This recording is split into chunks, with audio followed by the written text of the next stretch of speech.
आणि आता महत्त्वाच्या बातम्यांचा आपण वेगवान आढावा घेऊयात।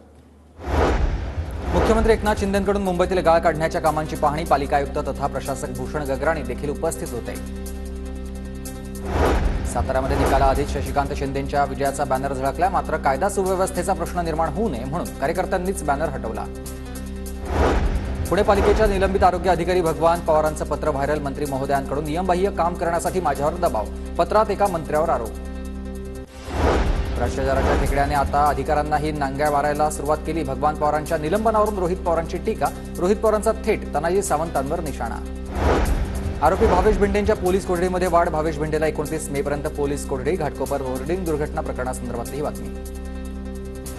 नागपुरात मॉक पोलची मतं क्लिअर न करता मतदान झाल्याचं उघड, दादाजी धुनेवाले यांच्या केंद्रावरील प्रकार आहे, 35 दिवसांनंतर उघड झालाय, तर दादाजी धुनेवाले केंद्रावर फेरमतदान घ्या, काँग्रेसच्या विकास ठाकरेंची मागणी।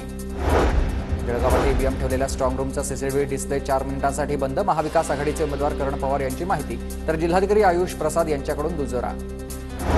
नाशिकच्या मालेगावात शिक्षक आणि पदवीधर निवडणूक घोषित होताच उत्सुक उमेदवारांच्या हालचालींना वेग, मालेगावमध्ये शिक्षकांच्या बैठकांना वेग। मुंबई आणि उपनगरात पुढील आठवड्यामध्ये पावसाची शक्यता, ठाणे, मुंबई आणि रायगडमध्ये मान्सूनपूर्व पावसाचा अंदाज। कोकणातील जलपर्यटन आजपासून 31 ऑगस्टपर्यंत बंद राहणार, महाराष्ट्र मेरिटाईम बोर्डाचे आदेश, खवळलेल्या समुद्रामुळे जलपर्यटन काही काळ बंद ठेवण्याचा निर्णय। मुंबईतील 7 धरणांमधील जलसाठ्यामध्ये वेगानं घट, मतदान पूर्ण होताच मुंबईत पाणी कपात, 30 मे पासून 5% तर 5 जून पासून 10% पाणी कपात लागू, पालिकेचा निर्णय। 10वीचे विद्यार्थी ज्या क्षणाची आतुरतेनं वाट पाहत होते तो क्षण आलेला आहे, 10वीचा निकाल उद्या दुपारी 1 वाजता लागणार। नागपुरात स्कूल बस आणि स्कूल व्हॅनच्या शुल्कामध्ये 10 ते 15% वाढ, नवीन शैक्षणिक वर्षापासून पालकांवर शुल्कवाढीचा बोजा। एसीत विना तिकीट प्रवास दिल्यास थेट तक्रार करता येणार आहे, वातानुकूलित आणि सामान्य लोकलच्या प्रथम श्रेणी डब्यातील विना तिकीट प्रवाशांना रोखण्यासाठी एसी टास्क फोर्सचा हा निर्णय आहे। पुण्यातील कल्याणी नगर अपघातानंतर मुंबईत पोलिसांकडून नाकाबंदी, मद्यपी वाहन चालकांवर कारवाई। पुणे विभागातील म्हाडाच्या घरांसाठी अर्ज करण्यासाठी मुदतवाढ, म्हाडासाठी पुणेकरांचा अल्पप्रतिसाद, 30 मे पर्यंत अर्ज दाखल करता येणार। सीएसएमटी अमरावती एक्सप्रेस 31 मे पर्यंत रोजी बंद राहील, तर डब्यांच्या गाड्या बसवण्यासाठी सतत 36 तासांचा ब्लॉक घेण्यात येणार आहे। सोन्याच्या भावात 3 दिवसामध्ये 2000 रुपयांची घट झालेली आहे, तर प्रतितोळा सोनं 72,200 रुपयांवर, तर चांदी 93,500 रुपयांवर आहे।